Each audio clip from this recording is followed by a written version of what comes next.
मैं दिनेश कुमार और आप सुन रहे हैं लर्निंग सीरीज। सुनोगे नहीं तो जानोगे कैसे। पिछले पार्ट में हमने बात की खुद के विचारों से दोस्ती करने के बारे में। विचारों से दोस्ती की कड़ी में आज हम बात करेंगे उत्साह की शक्ति को कैसे विकसित किया जा सकता है। 3 तरीकों से उत्साह की शक्ति को विकसित किया जा सकता है। चलो आइए समझते हैं।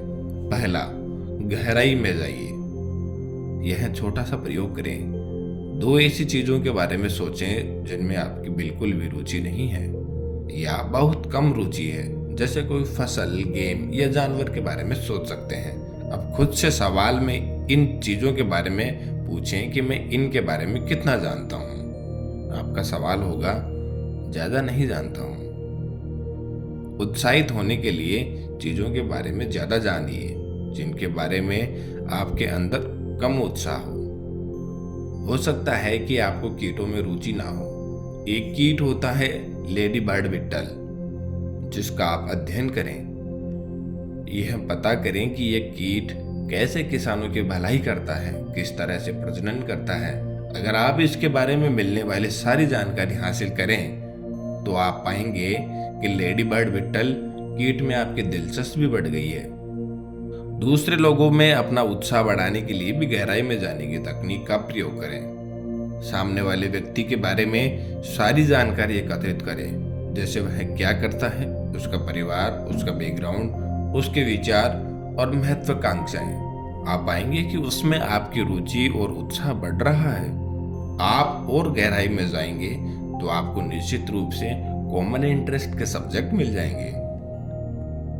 मान लीजिए आपको किसी प्रशासनिक अधिकारी से मुलाकात करनी है। इससे पहले आप उसके बारे में सारी जानकारी एकत्रित कर लेते हैं तो पाएंगे कि मुलाकात को लेकर आपके अंदर एक गजब का उत्साह है और वो उत्साह बातचीत के दौरान सामने वाले आदमी को दिखाई देगा।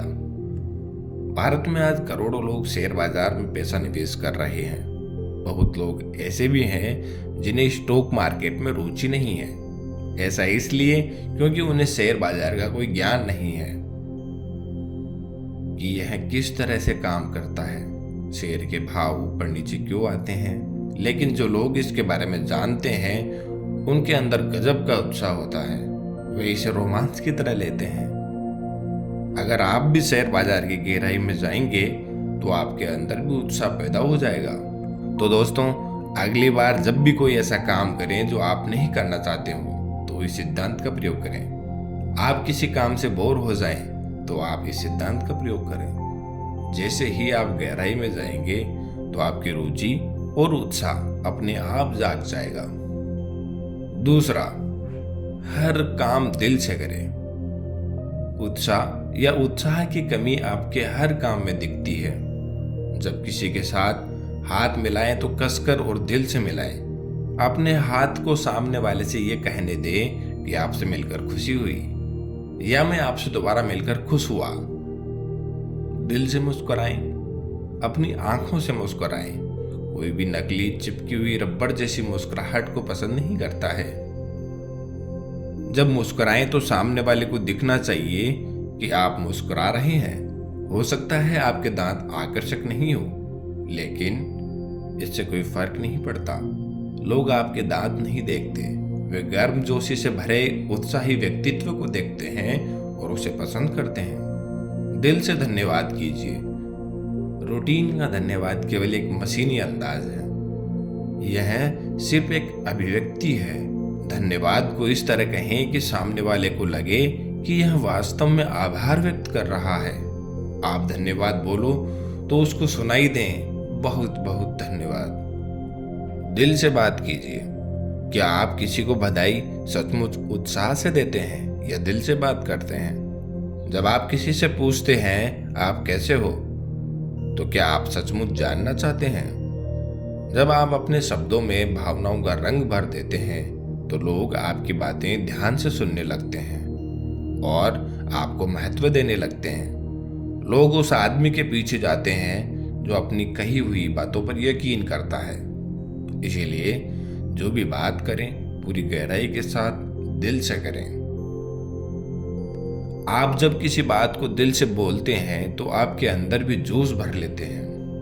अपने हर काम, हर बात से लोगों को यह लगने दीजिए कि इस आदमी में जोश है, हौसला है, वह सचमुच यह काम करना चाहता है। यह निश्चित रूप से सफल होगा। तीसरा, अच्छी खबर फैलाइए। हमारे सामने कितनी बार किसी आदमी ने अचानक आकर कहा होगा, मेरे पास आपके लिए एक अच्छी खबर है। तत्काल हर आदमी का पूरा ध्यान उस आदमी की तरफ चला जाता है।